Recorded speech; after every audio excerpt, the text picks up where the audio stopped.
We are about to embark upon a series of strange and exciting, dangerous adventures.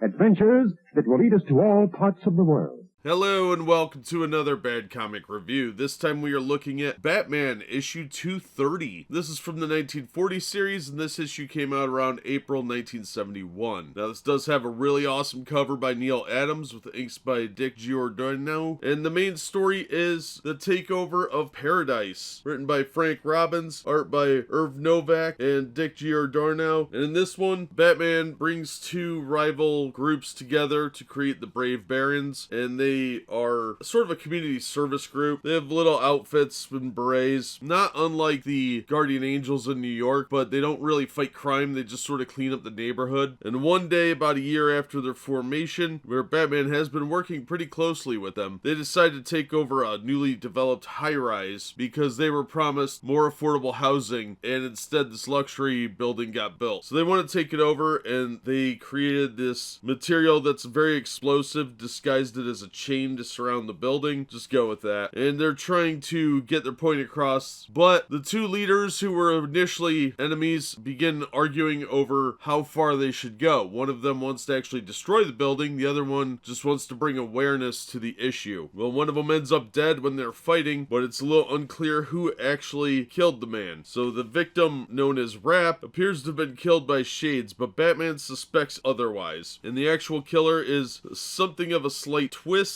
and it gets wrapped up a bit conveniently. The story is okay. The art is really, really good. The main flaw here is the dialogue. It is very of its time. It has that late 60s, early 70s slang, very heavily sprinkled throughout, trying to be hip with kids, and it's really dated. It's like watching an old episode of the Mod Squad. Younger audiences are just going to be kind of confused by it if they haven't been exposed to this type of slang before, and occasionally it could be misinterpreted as just being nonsense verbiage. But the action is really good, the core storyline is solid, and like I said, the art is fantastic. The backup story is of Robin, storied by Mike Friedrich, art by Irv Novick, and inks by Dick Giordano. This one is called Danger Comes A-Lookin', and the events of this issue take place after World's Finest issue 200, where Superman and Robin had an adventure together. Superman drops off Robin, and Robin is trying to get back to what he was doing in the previous issue, I suspect, where he is trying to figure out who blew up the ROTC building. Now this is vaguely related to the Vietnam War that's going on. They allude to a war, but they don't specify what war. But this era of comics was obviously released during the Vietnam era. So Robin comes across these guys that he calls the Orange Shoes because they all have the same type of shoes, and they attack him. They kind of beat the crap out of him because he was caught off guard. And he thinks there's something weird about that because he doesn't really remember running into these guys. And it turns out they might be related to a frat initiation. He also has some other suspects, and apparently the two guys that him and Superman saved in World's Finest 200 show up to try and give Robin some information about this one guy who's part of the peace movement, and apparently that group might be an extremist movement as well. But when their leader Hank gets blown up, it's kind of up in the air who is causing these explosions. So we're left with a cliffhanger ending. Overall, this story was actually pretty solid. The costuming